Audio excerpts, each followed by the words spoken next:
Ladies and gentlemen, boys and girls, children of all ages, welcome to Suds News. As always, my name is Vinny. This is Angela, and we are here live out with you Monday night, February 3rd. We're already in the second month of the year, and we're into February sweeps. Angela, how are you? I am well. How are you tonight, Vin? I am doing great. We've got some breaking news. We're the first show on after the breaking news, so we'll go over that in just a little bit. Hi, Steve. Welcome to the chat. Definitely join the chat. Whether you're watching on Twix or on YouTube or on Facebook, go ahead and hit that like button, subscribe, get notified, interact with the chat. Comment, react to the chat as well. It helps with the algorithm and help get us higher and higher and higher, because then we can bring you more and more and more. As always, I do want to remind everybody that if you are a WWE fan, we are an official affiliate of WWE Shop. So go to suds-media.com/wrestling merch. That has our affiliate URL link in that URL code, and whatever you buy with that, we get a commission off of it.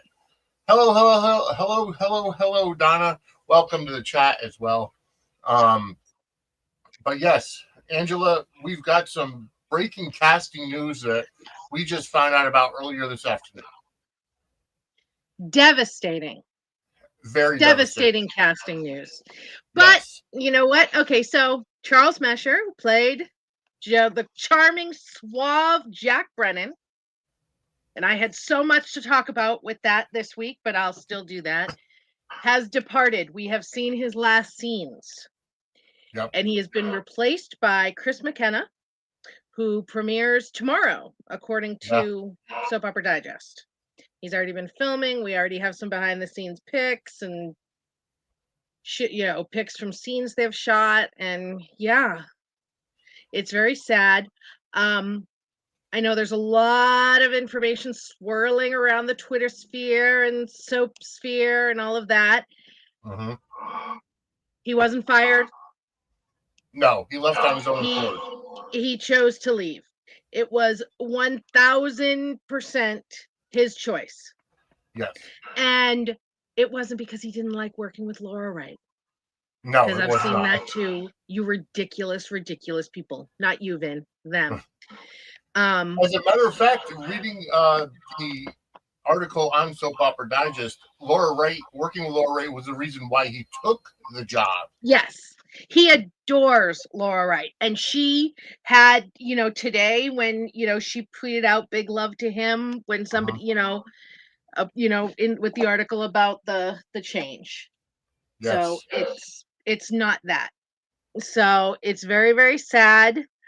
But I am reserving judgment, and I'm optimistic about Chris McKenna. He's a good actor. Yeah. He played, he has soap opera history as a youngin', but he has a very extensive primetime resume too. Yes. It was killing me because I was trying to figure out where I had seen him. And then I remembered, did you ever watch House? I did, yes. Okay, so remember when his ex-girlfriend came back, who was the lawyer for the hospital? Yes. And she was married, and her husband was sick, and she needed houses. He played her husband. Okay, all right. Yes, Simon. All right. And, so him and House had some really good stuff because House wanted his girlfriend back, and he didn't want to give up his wife. So, so he played the husband. Okay, all right. So he does have a lot of acting experience. He's been massive on resume. Massive. He's been on Young and the Restless. He was on All My Children. One Life to Live. One Life to Live. Yes. So he does have soap experience. He does have a lot of acting experience. He'll fit right in. We won't have the Australian accent anymore. But you never know. We might. We don't know yet. Right, that's true. We don't know. Good actors can do good, different accents. So, we'll see. When I told my mother the news earlier today, she's like, "But I love the Aussie." So, it's a sad day, but yes, we'll see. We all love that charming son of a bitch. Yes. Yeah. Yes. We definitely do. Yes, we wish Charles nothing but the best. That We is enjoyed true, his and time we in are Port going to Charles work on greatly. getting him on our podcast to talk to him. So fingers crossed, we're working on it. Yes. Hi, Coretta. We are all sad about Charles. It did feel like a gut punch. It's you know, a lot to take in, especially when it's sudden. Like, Yes. it's different when like with Kelly Monaco, where you knew like 6 weeks or so in advance. Yeah. But this was literally his scenes aired on Friday, and then now tomorrow we got a new actor in. And those scenes that aired last week were filmed before their Christmas break. Oh, so he literally left at Christmas break. Yeah, so he's been gone. He's been out for weeks now. Yeah. Over a month. Yeah. About a month and a half, probably. Well, Charles Measure, we wish you well in your future endeavors, and whatever else goes, we'll definitely keep a lookout. And absolutely, who knows? Maybe when other casting changes happen, maybe he'll decide to come back in a different role. He would make a good Jax if they ever decide to bring Jax back. But hey, David, welcome to the chat.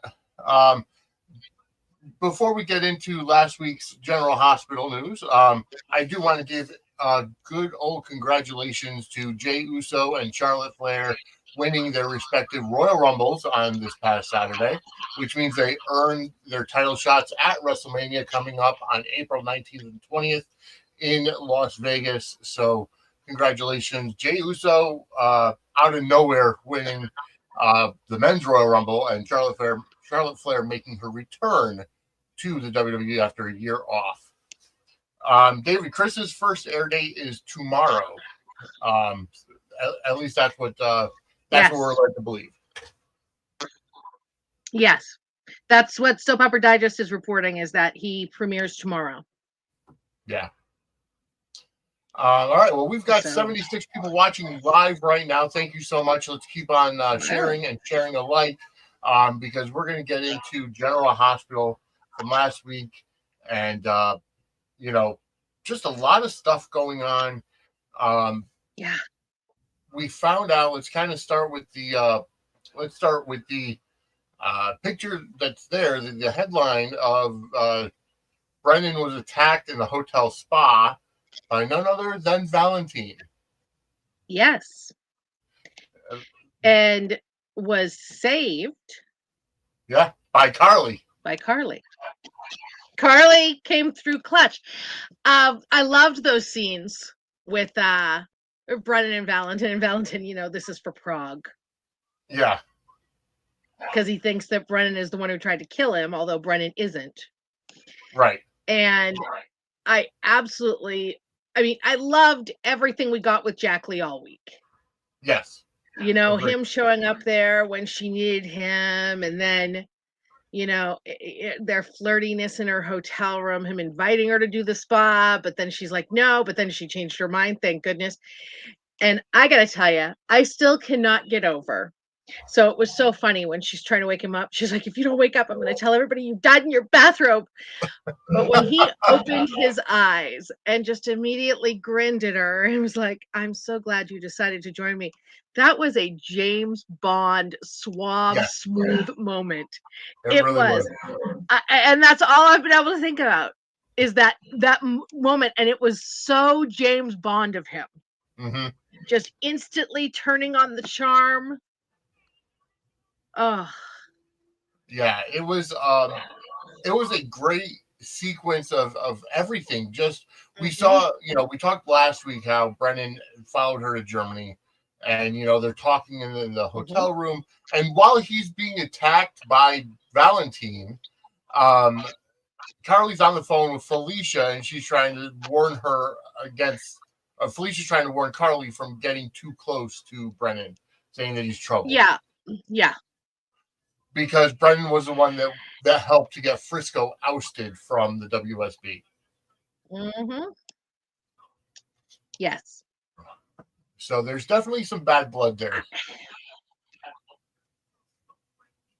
Oh, absolutely. Yeah. without a doubt. But Carly's just like, the thing is, you know, he keeps coming through for her. He does. Absolutely. And he keeps, you know, it's amazing to me that it's amazing how so many people are warning, and it kind of seems like this is the template for Carly's life, is that people warn her against those that she keeps in her orbit, whether it's Sonny or Jason or, you know, Alcazar or Jax, and she just goes her own way. She does her own thing, and they're all there to help her out. They're good to her, but not to the other guys. Right. And it's so funny because everybody's been so convinced all this time that Brennan at any moment is going to turn on Carly. Yeah. It's so funny. I see the fans talking about, oh, you know, she told him all this about the FBI with Pikeman and and it's going to bite her in the ass. And she told him this and she told him that. And he saved her and Jason from the FBI. Yeah. He, you know what I mean? He's come through for her. He's come through for her in ways that nobody but Jason has. Exactly. He's come through, you know, I mean, it's not that nobody has ever done anything for her other than Jason. Of course they have, but never on this scale. Right. Never on the scale. Nobody aside from Jason has done things on this scale for her. And I think he finds that disconcerting because Hero has always securely been his spot. Oh, exactly. He's been the one to save her from everything. So now that this new guy is there, you know. And Donna's right. She still doesn't know that he got rid of the FBI file. No, you're right. She still doesn't know that was him. So that's interesting too. And that little tidbit's still out there. Yeah. So, I mean, there's still a lot to come. You know, we'll see how now, and it's funny because I was telling my mother earlier that Laura Wright can have chemistry with a broomstick. So there's no doubt in my mind the chemistry will be there with her and the new actor. But outside of that, you know, it just remains to be seen where they go if they're going to keep up with a possible Jack Lee romance. Well, the pictures that have come out make it seem like it. Right. The two pictures we've seen were both with her, and he's staring at her adoringly in one of them, and he's staring at her adoringly in both of them, but in one of them they're, you know, having champagne in her kitchen. So yes. Yeah. So as far as it looks, they're going to keep on the same track and you know, keep going with it. So although I don't know if you know, Chris is as big as, you know, as built as Charles was. So I'm not sure how he stands up to Steve Burton. That remains to be seen. I always did enjoy Steve having to look up at him. But I don't know how tall Chris McCann. I guess we'll have to see. Actually, I'll Google it, see if I can find out how tall he is. Hi, Anya. Oh, so he's 6'3". Okay, so Chris is 6'3". So I like that. Taller than Steve Burton. So again, he's still going to be looking up. All right. Well, thank you for that information, Anya. Welcome. Viewing us on Twitter. So or Twix, I should say. By the way, speaking of, while we're talking about Carly and Laura Wright, in April, Angela and I are going down to Stamford, Connecticut to see Laura Wright and Fennell Hughes, and it was supposed to be Charles Measure. However, with the casting change, they've had to change the appearance as well. And instead of Charles Measure, it's going to be James Patrick Stewart, Valentin, the guy that tried to kill him. So he's going to be joining Laura and Finola at all of the events coming forward. He's kind of taking over the spot. However, we here at Suds Media are presenting Laura Wright with a Lifetime Achievement Championship belt from Suds Media, and it has been ordered. If you want to help donate to offset the cost, go to buymeacoffee.com/sudsmedia. It has been shared in the chat. Buymeacoffee.com/sudsmedia. And if you do donate, your name will go on the card that we present to Laura Wright as well. And you'll be, you know, you'll show how much you love her and all of her work that she's done over the years. So we will be meeting them at the VIP meet and greet, the highest level there is. We'll be going there in April, actually the week before WrestleMania. So we'll be going there in April. So again, if you want to donate and help out, buymeacoffee.com/Suds Media. As soon as I get the picture of the belt, I'll share it, so that you all know what it's going to look like. I think that's what you were referring to, Donna. If not, then let me clarify what you mean. All right. So afterwards, after Carly saves Jack, Thursday's cliffhanger was Brennan knocking on the door, Carly getting up, and he rushes in to kiss her. And I thought it was great. Smooth, suave. Oh, we were so excited. Yeah. I tell you, it's so funny because the Zoom is mostly Jarly fans. Yep. But Jack Lee is, while Jarly is still our number one, Jack Lee kind of slid in there as okay, this will do for now. And the majority of us were cheering on that kiss. We were like, damn, very happy with that. It was a hot kiss. I will admit that. And oh man, it was fantastic. And I even tweeted out, the lyrics to the song from Bohemian Rhapsody. Is this a dream or is this just fantasy? Or is this real life or is it just fantasy? Yeah.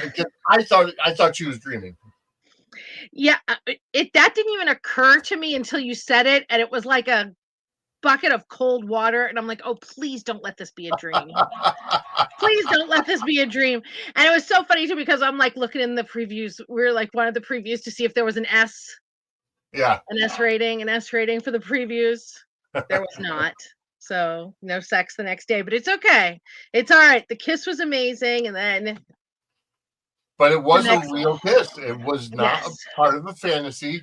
Mm-hmm. And I really like how they did this, because this has been building. This entire relationship has been building. Mm-hmm. They're slowing it down. They're not just hopping in the sheets. And, Carly stops it, and, he's like, well, did I misread something? She's like, no, you're not misreading anything. This is all real. But she's like, I'm not in the right headspace right now. Mm-hmm. And I loved that. I'm sorry, but I absolutely love that. Oh, I did too. I mean, as much as I want to, him to break her back on every flat surface, horizontal and vertical, I do love that as well. And I love the growth and maturity it shows with Carly. Mm-hmm. Absolutely. You know what I mean? That, she's not just going to use the guy, closest guy to, forget about, all of her troubles and pains. You know what I mean? It was a very grown up Carly moment, and I loved that as a Carly fan. Yeah, no, it was a great moment. I'm extremely happy how it wasn't, just something to rush into it. Obviously it's been a year, but still. Right. They didn't rush into it, and she's like put on the brakes and said, you know what, let's just relax a little bit. Let's spend some time together. And they go out and, go out and just kind of sit by the bonfire, drinking champagne and talking. Well, he told her that he wasn't there for sex. He had something else in mind, and he had arranged that nice little quasi date for them, which I thought was also awesome. Yeah, I enjoyed that. Yep. And if you yourself need some sexual coaching, you could go over and visit our advertiser, our sponsor, coachingbylori.com.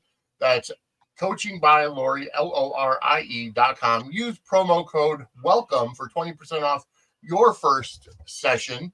Again, coachingbylori, LORIE.com. And promo code WELCOME for your first session, or 20% off your first session. but yeah, it was great. They had a great chat, and I'm so loving the growth from Carly, and I agree with you, Anya. Carly is showing growth, as she says. Yeah. So it's great. All right, moving on.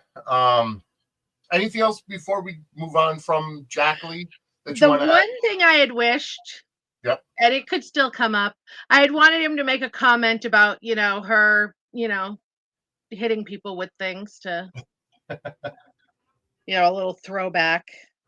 Yep. But it was all perfection anyway. Oh, completely agreed. It was great. Mm-hmm. Give me one moment here. I'm just trying to look at my notes. Mm-hmm. You do you. There we go. All right. So I kind of wonder if, because I was kind of wondering if Jason was going to walk in on them, considering Jason's on his way out to Germany as well. I really wanted him to. Yeah, I was kind of expecting it. Yeah. But, they didn't have sex, so. Yeah, exactly. No, they didn't have sex. They kind of just relaxed and whatever. Mm-hmm. Just talked and whatever. Yes.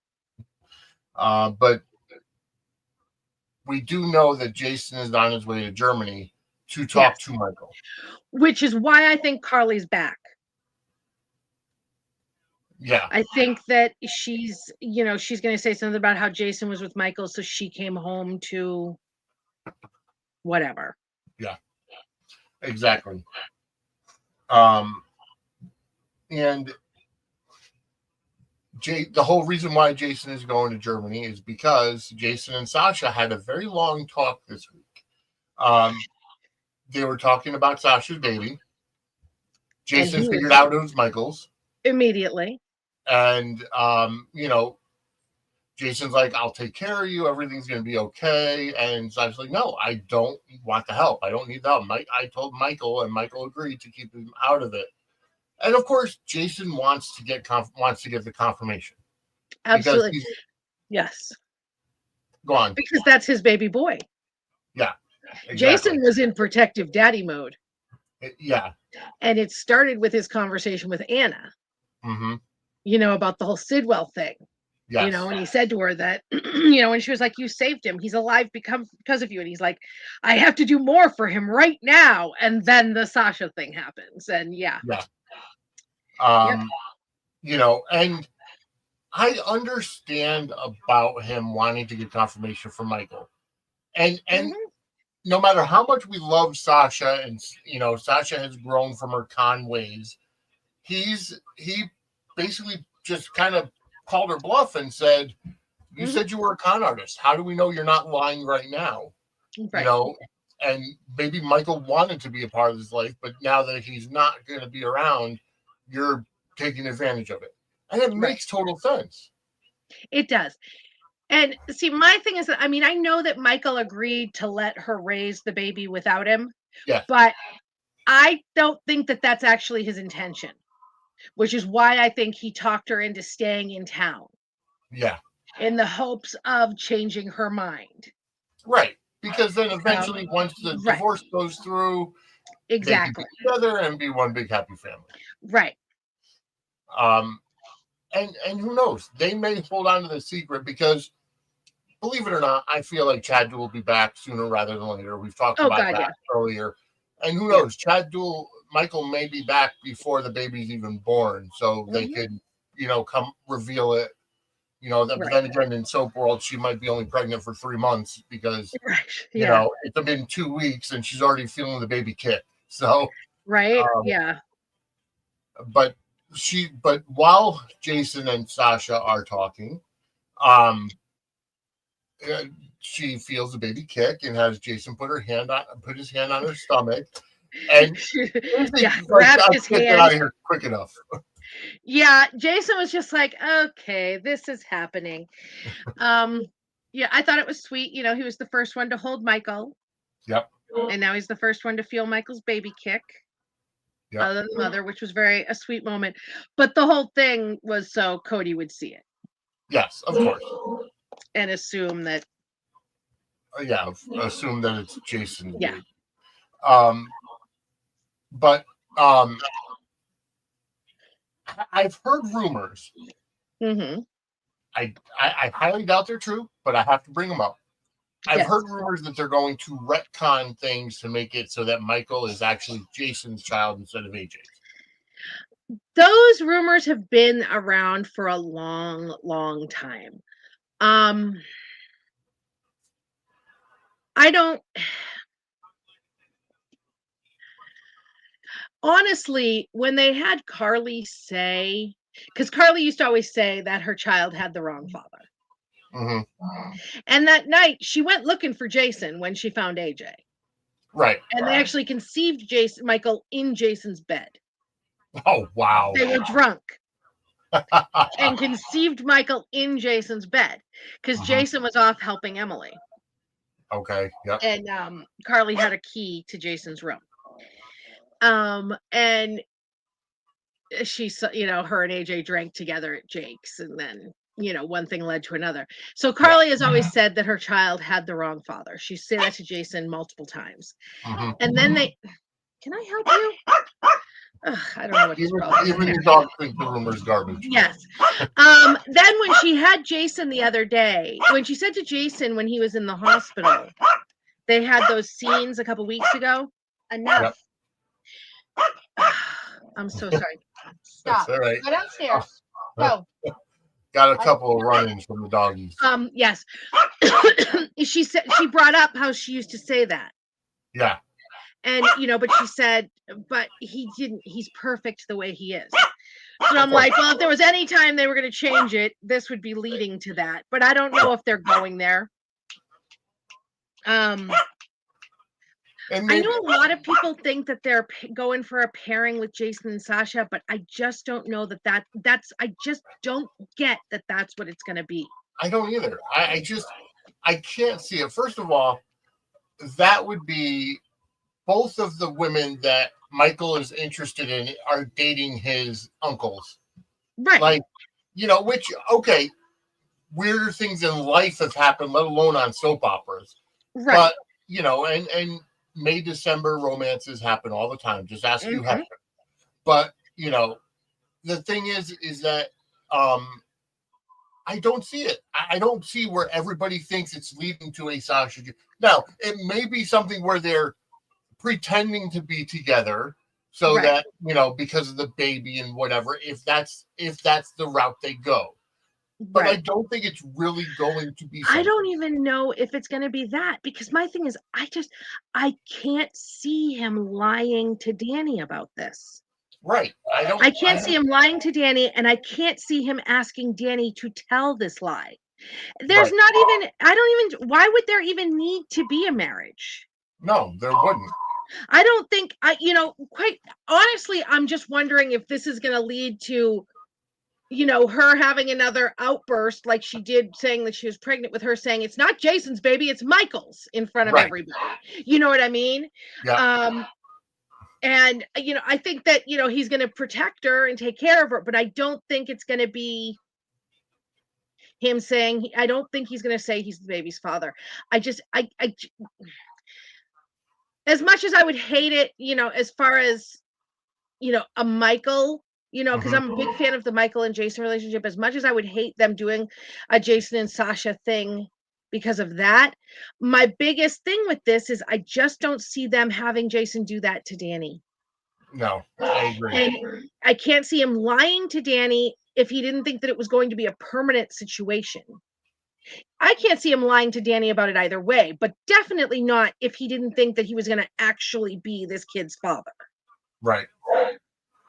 Yeah. No. And I can't see him asking Danny to lie. Right. Either. So I don't see. I think this rumor is going to spread like wildfire, like he's out of town, and it's going to come back and it's going to be a big blow up. But I don't think this is going to be Jason claiming Sasha's baby. I really don't. No. I mean, if anything, what will happen is if she has an outburst saying it's Michael's, Jason will be like, I'm helping to support them, if that's how it goes. But I don't think, no. We're probably the only podcast that is actually saying that they're not heading for a Sasha Jason pairing. Because I think, James Law Jr. on his podcast, Pier 54, even the 10th floor, they all are on this boat that it's going to be Jason and Sasha in a relationship. And I mean, see, I don't think that's going to be that either, because I think that the plan when Chad Duell comes back is Michael and Sasha. Which I would be absolutely fantastic with, because I thought they should have never broken up in the first place. But I just don't think it's going to be Danny or Jason and Sasha. No, I don't either. And I mean, I saw Sam and Jason coming from 9 miles away. Everybody did. I wasn't watching during their build-up, so I can't. Yeah. Well, what's funny is, like, nothing happened between them until after she had the kid, after the baby died. Right, because she was pregnant. They went through the whole pregnancy, and the majority of the pregnancy, she was still in love with Sonny and wanting him back. So we saw that Cody, Cody jumped to conclusion. Prior to that, the whole reason why Cody went to find Sasha is because Molly was in the stables and bringing him something that he left, his release papers or whatever it was, from being in the drunk tank the night before, and he's Molly's. Was it Brooklyn? So Molly brought the papers to the stable, and Cody was a little off the hinges with her. Yeah. I still say Molly and Cody have tremendous chemistry. Oh, absolutely. I think he has chemistry with her. I also think he has it with Lulu. Yeah. So, yeah. And then Dante comes down to talk to him and about the whole thing, and Brooklyn comes in because she's looking for. Was she looking for Cody, or was she looking for Dante? Either way, she was. Brooklyn came in, and Brooklyn's the one that told Cody that Sasha was pregnant. Yes. And that's why Cody went to go find Sasha. Yeah. And that's how he jumps to conclusions. But the whole thing with Cody, so here's the thing, is that we're trying to, first of all, I think they dropped the whole secret thing that Cody held for Dante and changed it now to the secret that he held for Brooklyn. Yes. Because it's so funny. He held that secret for so long about Brooklyn being pregnant, but told everybody in the universe about Sasha being exactly. Daddy being Jason. Right. So that kind of credibility is shot right there. Like, but they did make mention of the whole secret that Dante had with Cody not too long ago. So is it that Dante knew about the pregnancy? And no, I don't. I think that it's the fact that Dante slept with her. That's what I'm. Okay, that's what I think that secret is. I don't think Dante doesn't know about the pregnancy. I think that it's that he slept with her, because Brooklyn has said that Dante didn't know about the pregnancy. Right. Okay. So yeah. Because Brooklyn said that Dante never knew he had a child. The only person that I believe we know that actually knows about it is Lois. Yes. Lois is the only one that knows the Geo is Dante and Brooklyn's child. Brooklyn doesn't even know what she had. No. She didn't want to even find that out, which there are a lot of people who give their children up for adoption and they don't. They don't want to know what the baby, they never see the baby, especially many, many years ago. So, yeah. So she doesn't even know that she had a boy. Exactly. And there was a comment made today while Brooklyn and Lois were sitting down, like wherever that kid is, or whoever he's become, or wherever he is, and you can see by the look on Lois' face, like Lois's face is like, yeah. And the other thing we've said it again on previous shows, but Sonny would not have known about the baby either, because Sonny didn't even know about Dante back then. Right. The only reason why Sonny is helping out Gio is because of the closeness between the Corinthos and the, exactly. Lois asked him to help out. Yeah. He did it. He likes to be a big man on campus, spreading money around the neighborhood to help people. And that's why it's not, there's no way in hell. Well, yeah, exactly. Sonny didn't know Dante was his, so he could not know that this kid was his grandkid. Right, exactly. Cody knows about the pregnancy because he was friends with both of them way back then. Yeah, and somebody, okay, and I saw that you had reposted this on Twitter earlier, where somebody posted a scene from when Cody first came in. And I didn't post it. Somebody else. No, you reposted it with a thing of, was it you that reposted it? It wasn't the one with the Brooklyn meeting, Cody. Yeah. No, that wasn't me. I think it was the 10th floor that did. 10th floor. Okay, I knew it was one of you guys. Taking one scene and things change. Exactly, and retcons happen. Yep. Period. End of story. It's just how it goes. Exactly. I just. These people, I swear to God, the thing that annoys me most about soap fans is them acting like they don't know how soap operas work. Well, and this kind of goes back to the discussion we've been having ongoing, is that the audience has changed. Social media has changed the audience of soap operas. We see many people saying, "Oh, I fast forward these scenes because X, Y, Z." But then they come back, oh, why did this happen? Well, if you don't fast forward, you'll find out the clues. Right. And I think that's what happened, is that the audience has changed, and, they want to jump to conclusions, or they want to go out, oh, we caught him in a lie. We caught him in a change of story and a change of history.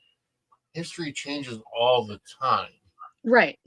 Dante himself was a retcon.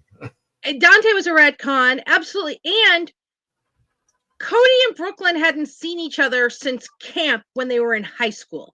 Right. So they look a little different. Oh, yeah, of course. And it's just the whole... Carly's a retcon. Nicholas was a retcon. Yeah. I mean, so many things are, Dante, Olivia. Yeah. Because before Olivia and Kate, Brenda was the first woman that Sonny had ever loved. And then we find out that he had this high school true love. Right. And he banged her cousin. Yeah, I mean, come on. Everything. Yeah. And it's like, if everything on the show happened on screen, do you know how small the cast would be? I mean, it's small and incestuous. I mean, you already complained because Sasha and Cody were almost kissing cousins, or they did kiss, but they didn't sleep together. But it's like everybody complained about that, and that was gross. Everybody complains because Drew and Willow is so gross. Could you imagine if they, if it was just everything that happened on screen is the only thing that happened happened in the whole history of the show? Right. And not only that, it's this is a genre. And here's the thing. You can love it, you can hate it, whatever, but you have to accept the fact that this is a genre that wild retcons happen. This is the genre that Erica Kane had a first trimester abortion. First trimester abortion in the 70s. Yep. And they had that grown man child show up looking for his mother. Okay, this is soap operas, people. You have to just get over it. I'm sorry. Well, they took that embryo and implanted it into another woman, and then that woman gave birth. And that's what happens. The story, the history changes to bring in new characters, to bring in more drama. Yes. And I was listening to another podcast earlier today, and somebody's like, why can't we just have happy couples? Because there's no drama with happy couples. Michael and Willow were happy for the Hallmark Channel. Right. Michael and Willow were happy for so long. Yeah. hated them because there was no drama with them. Yeah, it's boring. And I'm Yeah. sorry. Today's soap fans are soft. Very. In Yeah. my day, it took Well, 4 years before they even shared a kiss, and then something would break them up immediately. well, speaking of your day, we've got a new segment on the show. And we are going to lead into that now with Today in General Hospital History.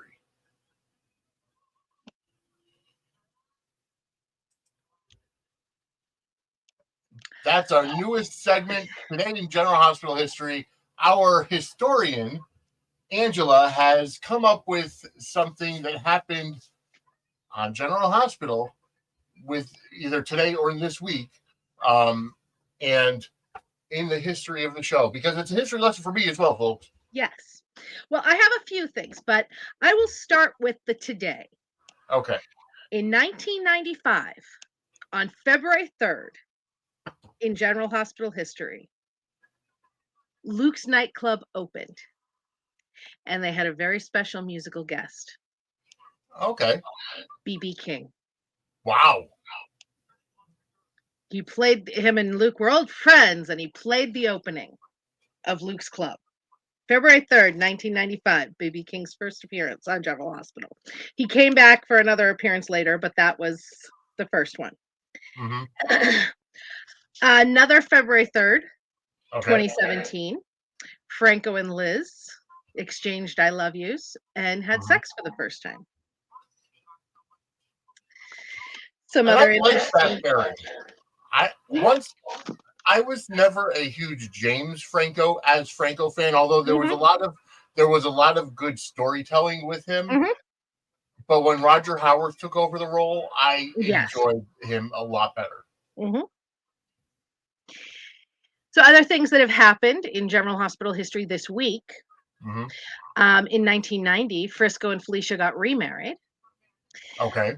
The Metro Court exploded during the Metro Court hostage crisis in 2007. I remember that because that's when Greg Vaughn was playing Lucky, right? Yes. Yep. That was such a great story. That was February sweeps, and it was amazing. Because if I remember correctly, did Alan Quartermain fake a heart attack? He didn't fake a heart attack. He actually had a heart attack. Oh, he actually had a heart attack. Okay. Mm-hmm. And in 2010, Lulu and Dante shared their first I love yous. All right. Hold on one second. I have a couple more. Okay. John Stamos in 1982 debuted as Blackie Parrish. Wow. Okay. Yep. In 2010, Sonny shot Dante and found out Dante was his son. Yep. Okay. Because he shot him, and Olivia, you just shot your son. Yeah. In 2003, Jax and Brenda had their first, or one of their, not their first engagements, one of their many engagements. Okay. In 2018, Nathan died after feeling the baby move for the first time. Yep. And 2006, Luke and Robert were reunited after Robert had been presumed dead since 1992. Mm-hmm. In 1999, Ruby's memorial service after Ruby died, because Norma Conley had died. Mm-hmm. And last year, Spencer and Esme bid it. Yep. So, all right. So that is your Today in General Hospital history. This will be a new segment going forward. We're going to be having a new segment, another new segment next week as well. So stay tuned for that. But we're trying to add a few different things to break up the monotony of the show and add it in. So thank you for the history lesson in General Hospital 101. You're very welcome. Taking on the moniker on the second show of Professor Angela. So yeah, right. Yeah. For those of you that don't know, the 10th Floor podcast has Angela on as Professor Angela during their Days for Dummies show. Yes. When I don't sleep through it when I'm sick, yes. Yeah, it has been a year already that Esme and Spencer have died. Mhm. Oh, well, Yep. presumed died. Yes, presumed dead. Because, Yep. nobody's ever really dead unless, Yeah. you know, Yeah, their deaths kicked off February sweeps last year. yeah. So, yeah. All right. So moving on, Yes. I am going to say something that I might have to hide behind a fence from the um fence from tomatoes Uh-oh. because I'm going to probably get some hate for this, but Trina is getting on my nerves. Really? Why? Because, okay, so we know that we found out that he can't play football anymore. He's got a Yes. cracked vertebrae.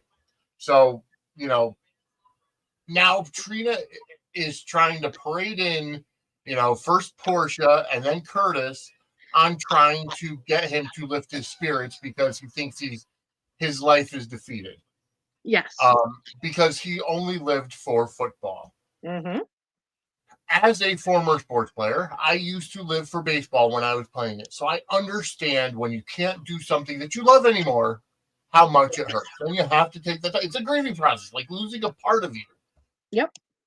But Trina, because football isn't important to her, and we saw the scene today with Ty's teammate.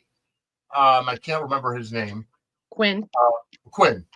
And Quinn goes off on Trina and says, if it wasn't for you, he wouldn't have been splitting his focus, which I think is a stretch. But yeah, because you're in college, you should be going to your classes anyways and doing your assignments anyways. Yeah. So, but Trina just can't give Kai any time to grieve. It's not that well, I understand why you would think that. I think that she's just trying to help. I get that. And it's not that it's because football doesn't matter to her, because she's come around on football and she knows it matters to him. Mm-hmm. It's that she doesn't want him to lose all hope about any kind of future. Right. Which I get. And even Kai had said that. I know her heart's in the right place. Mm-hmm. I still say they got to bring Brick in as Stephen A. Smith to say, I think you'll be great as a commentator or broadcaster, which I actually thought that they might have done with Curtis today, and Curtis offering him a job at Aurora as a sportscaster or something. Mm-hmm. I thought, but that didn't even come up. But Trina had said, well, maybe you need a second opinion. And she brings in Portia, who says, well, an actual neurosurgeon or bone doctor or specialist can look at the MRIs and the X-rays and give you a way to possibly get back to playing football. Right. Honestly, maybe he could go ahead and become a WWE superstar. That might be work. A lot of injured football players go there, but that's besides the point. So, and then that doesn't work. He's still down in the dumps. He's still like, what am I going to do? Oh, woe is me. What am I going to do with my life? And then she brings in Curtis. And I love how Curtis goes in there and Kai's like, I'm not in the mood for a pep talk. He's like, good, because I'm not either. Right. I'm not here to give you one. And the thing is that, I mean, Curtis has a perspective on it that very few people do, because he was. Yeah. And I have a feeling that Mr. Kai will be doing something in the health and wellness division of Aurora. I see that in I think that's coming down the pike for him in the future. And that would be good, because it's sports adjacent. It's and nothing saying that you can't be a coach or a trainer. You just can't physically take the bumps and get hit and whatever. So that's all there is. That's all it means. We want to thank the 150 people watching right now. Thank you so much for tuning in. I hope you're enjoying the show. go ahead and hit that like button, subscribe to get notified. And by the way, you get another double dose of me today, because after this show, after Monday Night Raw ends on Netflix, the Raw Rewind comes up right on these very same channels that you're watching here. Maybe not my Facebook page, but all the other channels. You will go ahead and see me with John Anthony and Jesse B from the Lowdown. We'll be talking about Monday Night Raw from tonight. So stay tuned for that later on. All right. So yeah, I could see Kai getting into a career, and I have to say I liked how Quinn went off on Trina and it kind of put her in her place, even though it was a little bit of a stretch. It was completely a stretch because he wasn't. Trina is not why he is in that bed. No, she did not in any way, shape, or whatever. Form. No, and here, but it does bring up the point that college athletes, you know, some of them get preferential treatment because they don't have to go to classes. Oh, God, yes. You know, they don't have to turn in assignments, and they're kind of pushed through because their team is winning. PCU went to an undefeated season. He's a leader. And yada, yada, yada, yada. I like how Trina wasn't wrong for wanting a part, you know, with them being partnered up, for wanting him to pull his weight. Agreed. She wasn't wrong for that. No, she wasn't. And maybe the teacher should have known, oh, this kid's in my class just for the A because he's on the football team and, you know, not partnered. But that's, again, you don't know that kind of stuff. Right. And from what I've heard, the actor that plays Quinn, I don't know his name. He was actually the runner-up to play Kai originally. I heard that. I heard that on the internet, so it must be true. Oh, wow. Abraham Lincoln said they're not allowed to put anything untrue on the internet. Exactly. Exactly. So I would, you know, I don't want to say I don't like Quinn, you know, because he's just a kind of a bit character. He's there to provide angst for Trina and Kai, considering Gio is going off on his own stories at this point. So he's just there to provide angst. But I did like how Kai was trying to tell Quinn, all right, it's your turn to step up and leave the team. Right. I can't. Yeah. So, I mean, so it is. It's on a logical sense, Kai understands he can't play anymore. Right. But now he's trying to reevaluate his life, and he's depressed because this sport that he's trained for his entire life. It's interesting to me that Kai has actually accepted that very quickly too, and that is interesting to me because I've known a lot of athletes who get that news and are like, nope, I'm doing it anyway because this is what I do. I play ball. I'm right here. That would be me. I don't take doctor's advice for anything. Right. So, and I think that, you know, but Quinn is providing that voice. Yes. In that, you know what I mean? But Kai's like, no, you know. So Goodbye Girl asked this, was that a chem test between Quinn and Trina? I don't think so. I don't think so. He's a bit part. They brought Kai on to be her love interest. Yeah. So I don't think it was a chem test with the two of them. I think that he's just going to be very anti Kai and Trina. Yeah. I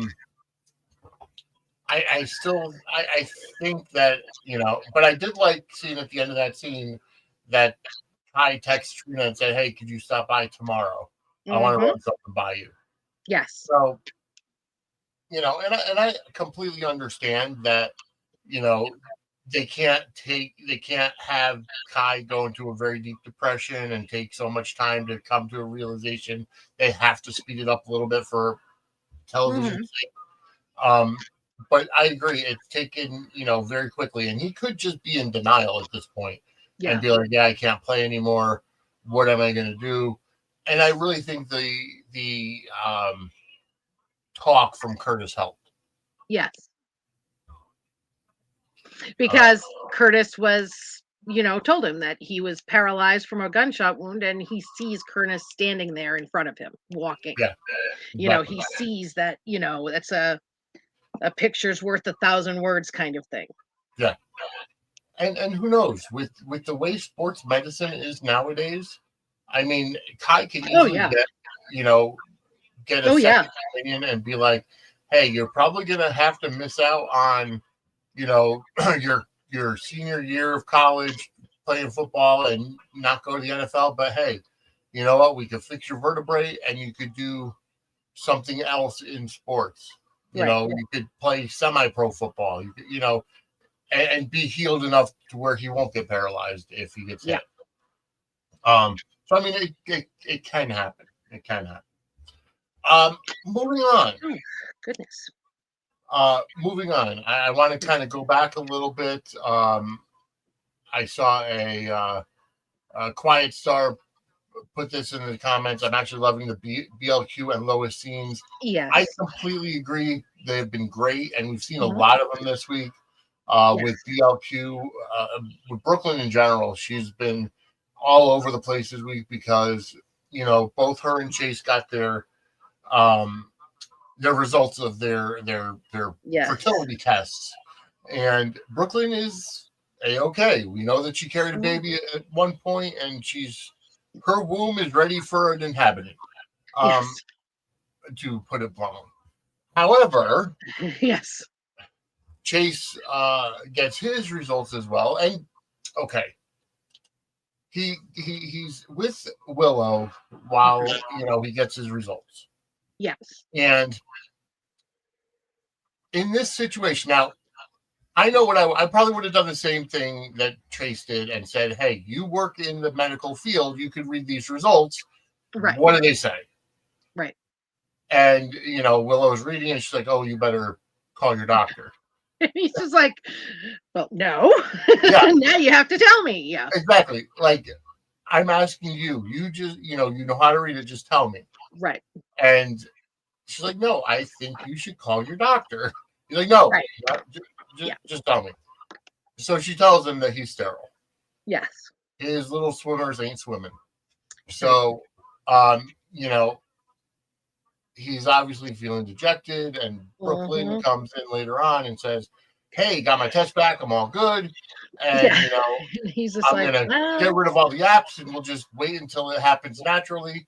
And he's like, "Well, never going to happen. Yeah. I can't get you pregnant." Yeah.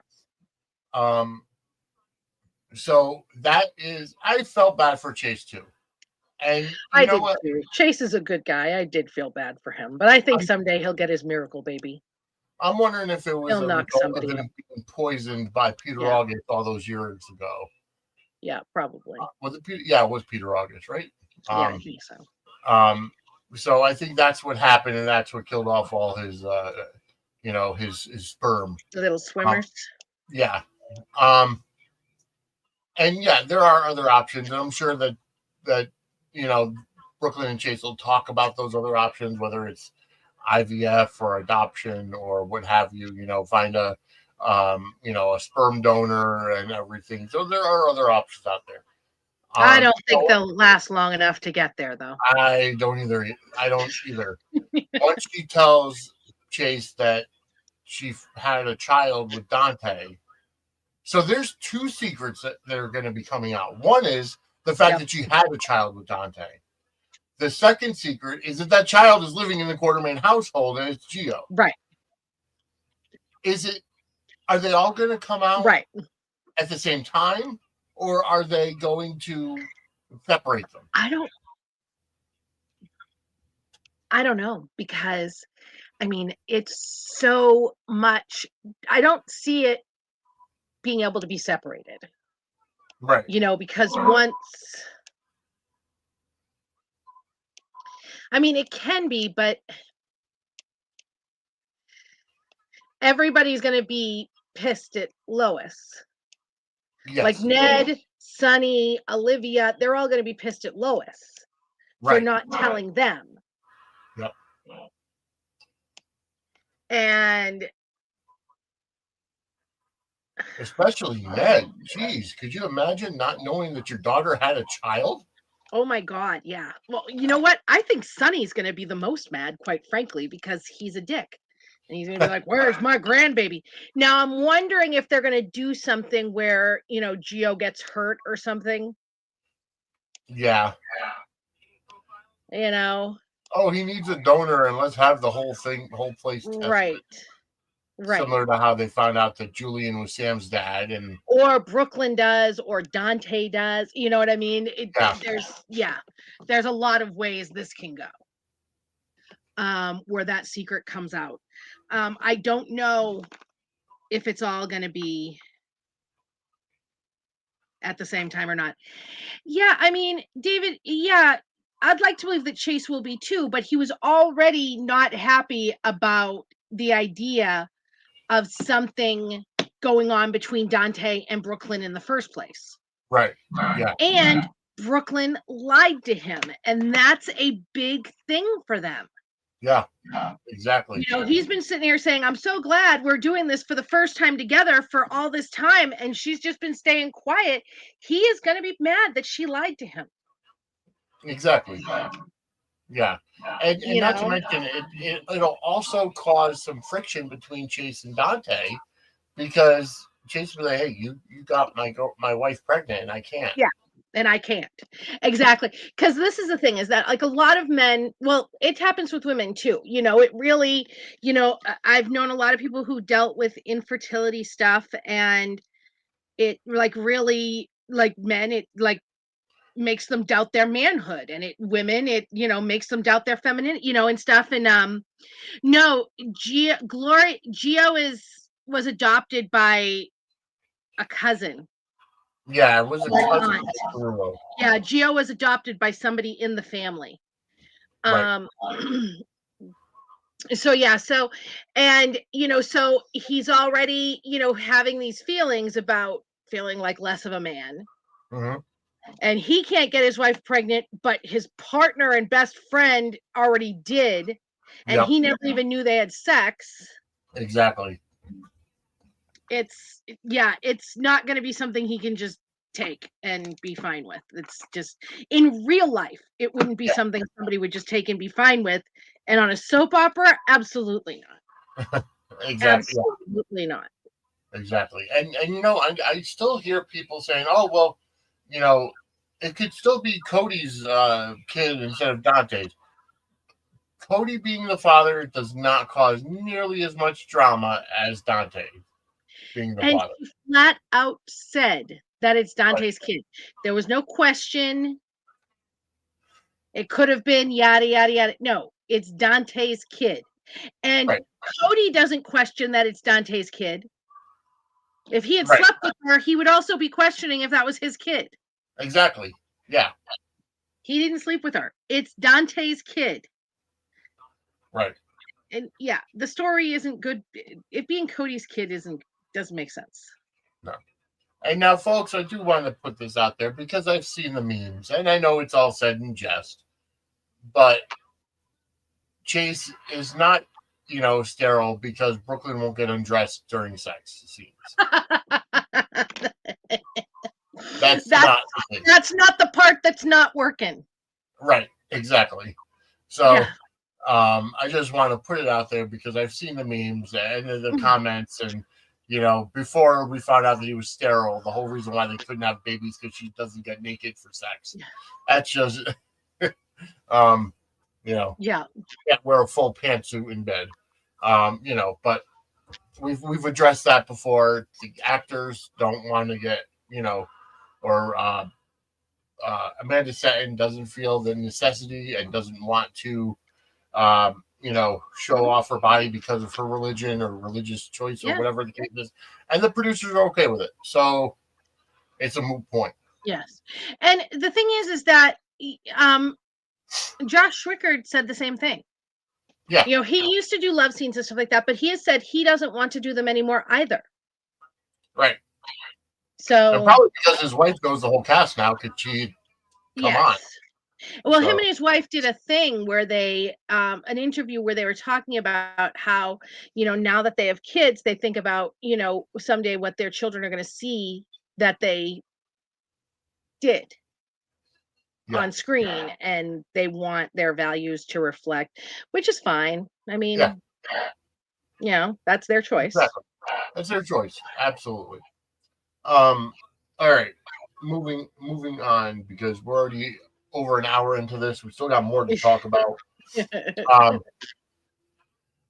so not only does Cody a big mouth that thinks thinks that Jason is Sasha's baby's father, Emma now knows and went right to Gio and said, "Hey, I just found out that Jason is Sasha's baby's father."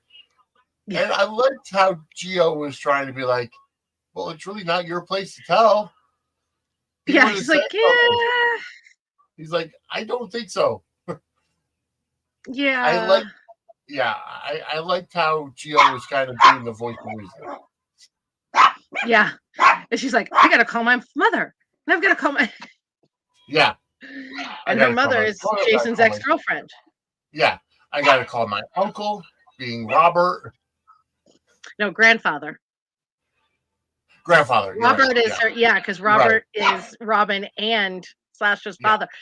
And here's what's funny is I could so see, her telling Robin that Jason's the father of Sasha's baby, and Robin being like, "Is he though, or is he just saying he's the right. father of Sasha's baby?" Yeah, Because she knows about Carly, she knows about Sam. yeah. So is he And and I though? and I like how Gio said, I was in the room when Sasha said she was pregnant, and Jason was there too, and he didn't even react. He was just as shocked as everybody. He was just standing there stoic like a Yeah, statue, and I was like, "Yeah, that's what he does." um, that was funny. Um, but yeah. So I wonder. All right, I got to ask you, seeing as we're talking about Emma, how are you liking the recast of Emma so far? I like her. Do you think that I like her. the I think do you think the character of Emma has changed too abruptly and no. too much 180 in a different direction than the We old? didn't know the character of Emma. We only saw her a couple times as a, teen or young adult, and Mhm. it was visits to her grandmother or whatever, you know what I mean? We didn't actually know her character. So, Right. No, you I know what I mean? completely agree. And Yeah. what her mother told her grandmother about her, could very, we've all been teenagers Yep. and, young adults. Yeah. I think most of us know about, the persona our parents know. And Yes. Exactly. Um, I'm enjoying the new Emma, yeah, and I like. And here's the thing: she's like you just said, she's late teen. She's hmm college age. She got kicked out of one school for having a party. And now she's gonna allegedly be going to PCU, and she's pickpocketing, and who knows? Both her parents are doctors high on the food chain. Maybe she's rebelling because she got no love as a kid. well, While she was yeah, in birth. I think that I don't think that it's that she got no love, because I Right. think that it's more, I like that she has a little bit of an edge to her, I do too. Kind and of yeah, balances out the goody two shoes of Gio. She's Robin and Patrick's daughter, but she's Anna and Robert's granddaughter. And Right. they were super spies, and Anna was all kinds of a mess. And look at Noah too. Noah was a Right. mess. hmm So I mean, there's genes And from I both mean, sides. before settling down with Patrick, with Robin, Patrick was a big man whore. Oh yeah, He really was. Partier and yada yada, and so, I don't think that it's, any lack of parenting or anything like that. I just think that she's got a rebellious streak. Yep. I you agree. know I think it's cute how passionate she was about saving the animal. I thought that was real, and I like her because my thing is that if she was all sweetness and light, Yep. her and Gio would be boring. Agreed. Because he's already very sweet. You can't have two sweet people. It doesn't work. It's boring. No. You need to have There's got to the be yin and yang. Yeah, there's got to be an edge somewhere. Well, because look at, again, going back to Brooklyn and Chase. Brooklyn was the one that was shady at times, and Chase was a goody two shoes, and they even each other out. I mean, hell, the first time they met, he was arresting her. Yes. So, So, I mean, Gio and Emma work together, and I like how she's been kind of a very sarcastic person the whole time until she talks about the animals, and Gio makes one joke, and she gets offended because of her passion for the animals. So, I mean, it kind of shows a different dimension to the Emma character now, that when she's, when she is passionate about something, don't joke with her. Yes. Wasn't there another kid, another child on Scotty and Lucy's daughter, Serena? Isn't she like, somebody that works with animal rescue or something? She's off saving she works with like Greenpeace and stuff. Do you think that gives an opening for her to come back? I mean, possibly. She's older though. Okay, so she's more. Yeah, she's like Cody's age. Okay. Yeah, she's older. I mean, who knows? That could be if they do decide to go in that direction, maybe then we get Scotty back too, because he's, who knows? Kim Schreiner's always trolling the internet, so he's such a troll. He really is. All right. Let's see. Moving on. Rick and Ava. They're seen at the Metro Court at the bar where Ava says thank you for doing all this work pro bono, and he's like pro bono. Yeah. He's like, I love Rick. Yeah, I so love Rick. I laughed out loud at that because it's so in Rick's character. Like, oh yeah, I'm gonna have my cake and eat it too. I'm gonna, kiss you and then get you to pay me for it. Yeah, and, right. Yeah. She's like, well, that stops now until all of our business is out of the way. Yes, but I really like Rick and Ava as a potential pairing. Yes, a lot. Yep. I really want to see them keep going with that pairing. Yes, and because it's just awesome. I also thought it was interesting that they had Rick pick up on there being something wrong with Sonny. Yes. Yep. And is it just me, or does every time he needs to do like his heart medicine, I picture the dad from Sanford and Sons? Yeah. The big one, Elizabeth. Yeah. Every single time. Yes. Maybe he's channeling Red Fox every time he does that. Yeah. I'm like, I swear to God, I will stand anybody who sends this man to the great beyond. Could you? All right.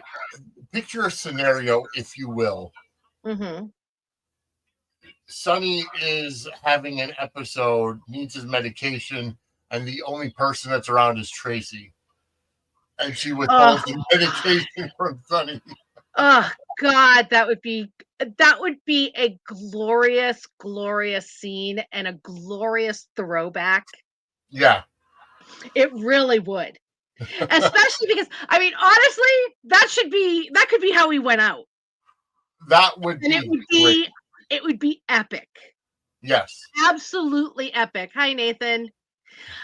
Yeah, that would be like so epic of a scene. It really would. Oh, good Lord.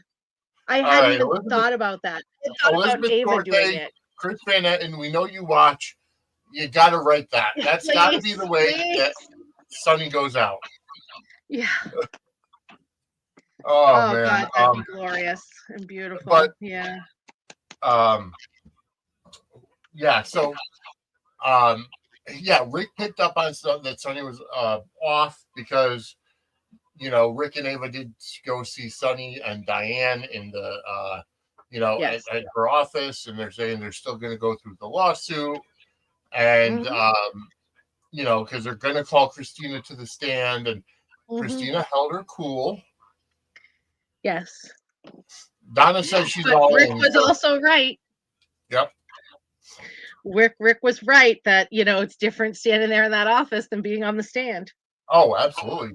Absolutely. And trust me, I've been through custody battles myself, so it is difficult when you're up on the stand and you're getting grilled. Now, what was I going to say? I think it also cracks me up that kid's with Carly. Yeah, exactly. Just just leave her with Carly and let her parents each get visitation. Well, for the love of God. Here's the thing, and this is pointed out in that when Christina said, "I'm going to make sure that she stays with the right parent," she didn't originally say her father. Her father. Yeah, she's not with Sonny. Yeah, right. She's with Carly. So she may say, "Oh, Carly's been taking care of Avery, and I think she's safest with Carly." I mean, she'll never say that, but she absolutely should say it. I think she might. I think there's a chance. And I think that if they had Avery pick, Avery would say Mama Carly. I think it's hysterical that even with Carly out of town, the kid is at her house. Yeah, because Josh is there. With Josh and Lucas. Josh and Lucas, right. Yeah. They're taking care of the girls. Right. I'm just like 203 people currently watching. Thank you so much. Go ahead and hit that like button, subscribe, get notified, share alike. Definitely go to our YouTube, youtube.com/suds-media. If you're not watching on YouTube, go there and subscribe, because not only do you get all of our Suds news, you also get Dockside at the Bay. You also get Take Me Down to Studio City, which will be going back into production pretty soon. Yeah. You also get Angela Answers fan mail that, again, will be going back into production hopefully this week. We'll be putting on a new episode, as well as multiple wrestling shows from Chair Shot Media, including Chair Shot Sports, our Raw Rewind, as well as the SmackDown review, as well as PLE reviews and TNA. A lot of wrestling and soap operas on these networks. So definitely go ahead and hit that subscribe button and get notified anytime there's something new coming on our YouTube channel or Twitter or Facebook. If you want to get our pre-recorded stuff, whether it's Dockside at the Bay, Take Me Down to Studio City, or Angela Answers fan mail, early and ad-free, go ahead and sign up for our Patreon. Patreon.com/Suds and Squared Circle. That will go ahead and get you everything early and ad-free. And we're going to be getting more stuff up there in the near future.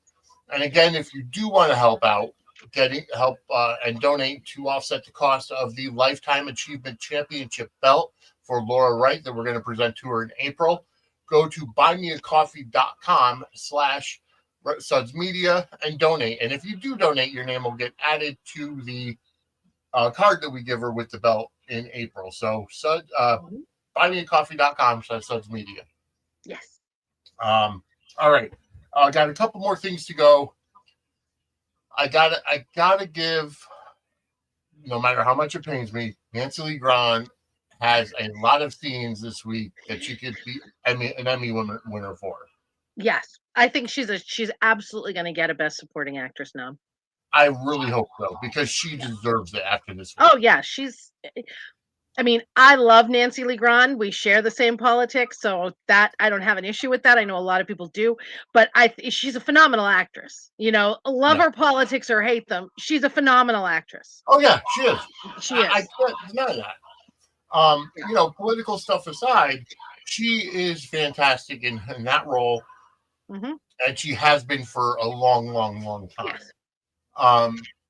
Yes. And the way that she reacted in the office with Diane, and when she told Diane that Sam was murdered, just, oh my God, you could feel the emotion coming off of the screen.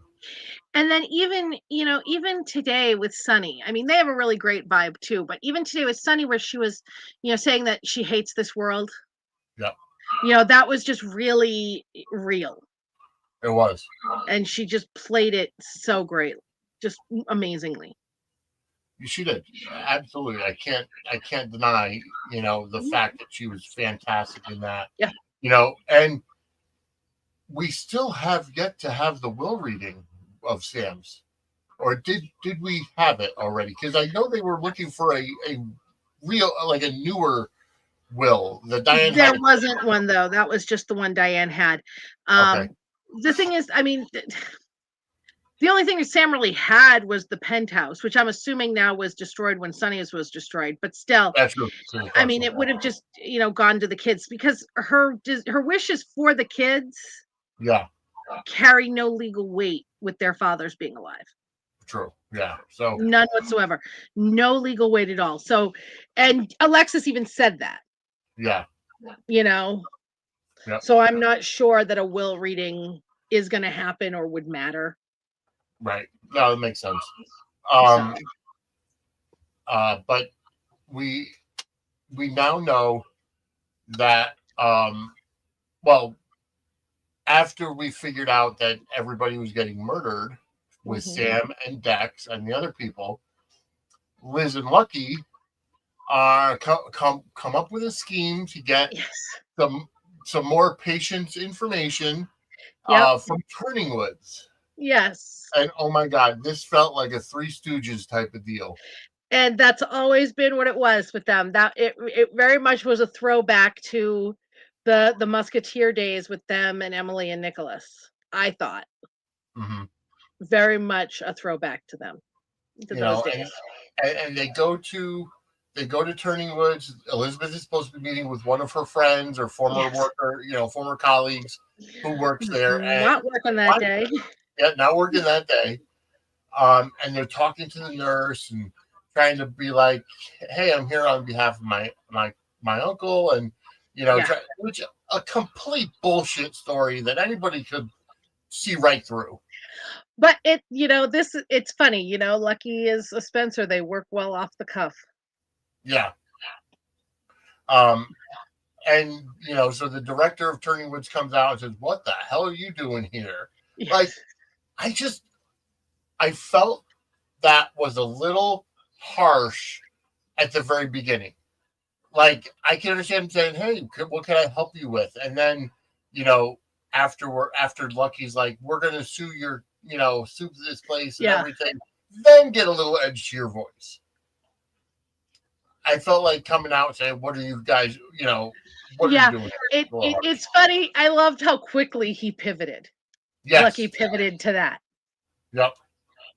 And then as the documents are printing, Elizabeth goes to grab them and she knocks over her purse and she's like, "What are you doing behind there?" "My purse fell. Calm down. We're leaving." Yeah.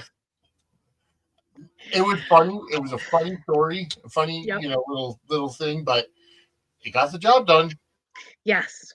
And as we saw today, they found another one of Cyrus's patients that died from a cardiac arrest after being, she had dementia, but in otherwise perfect physical health. So they're on to Cyrus. Yes. And then we also have Josh on to Cyrus. Yes. Yep. And I loved her little conversation with Lucas. I did too. Yes. I loved when, he was like, promise me you're not gonna. She's like, I don't want to lie to you. He's Right. like, why can't you just agree? It's just genetics. Yep. I love it.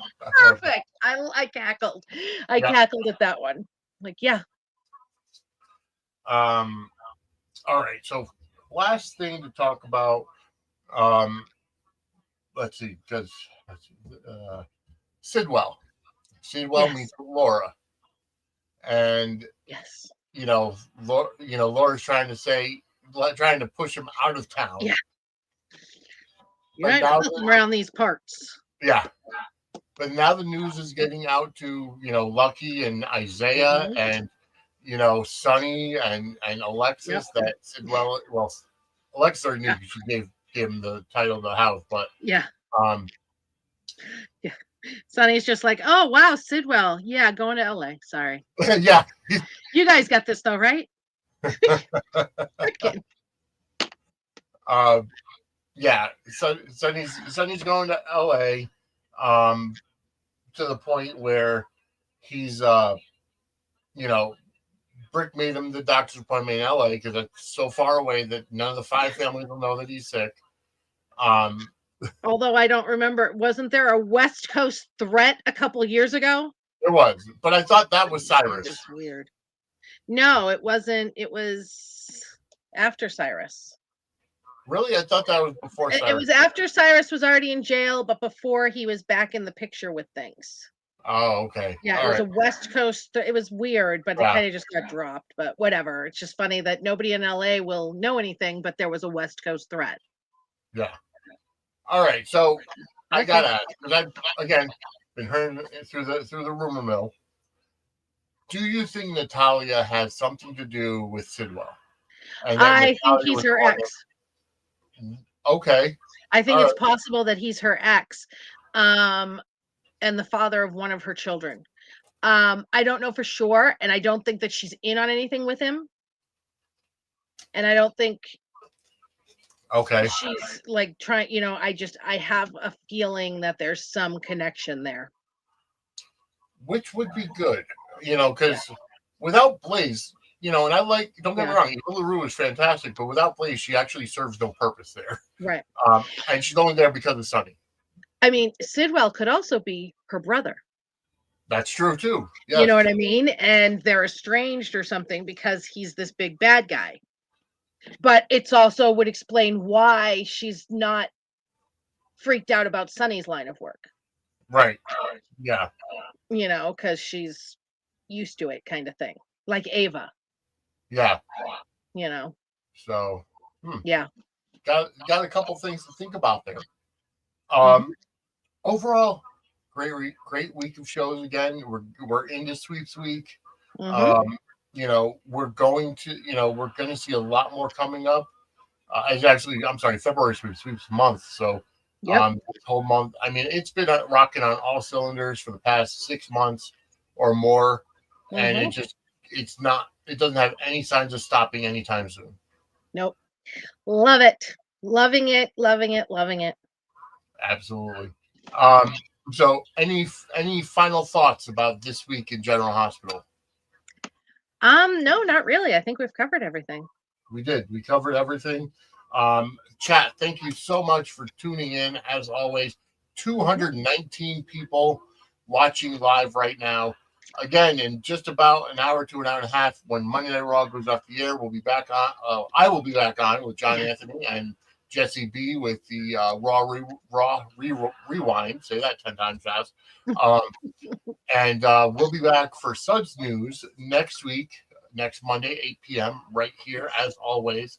But again, go ahead and hit that like button. If you're watching on Facebook, react to it. Give it a like, give it a love. If you don't like it, give it a thumbs down. Either way, because you're going to help us with our algorithm and get us in front of more eyes to grow. Yes. And again, I do want to remind everybody, if you want to help and donate towards the Lifetime Achievement Championship belt that we're going to be presenting to Laura Wright in April, go to buymeacoffee.com/Suds Media and donate there, and your name will go on the card that we give to her as well. So with all that said, for Angela, I'm Vinny.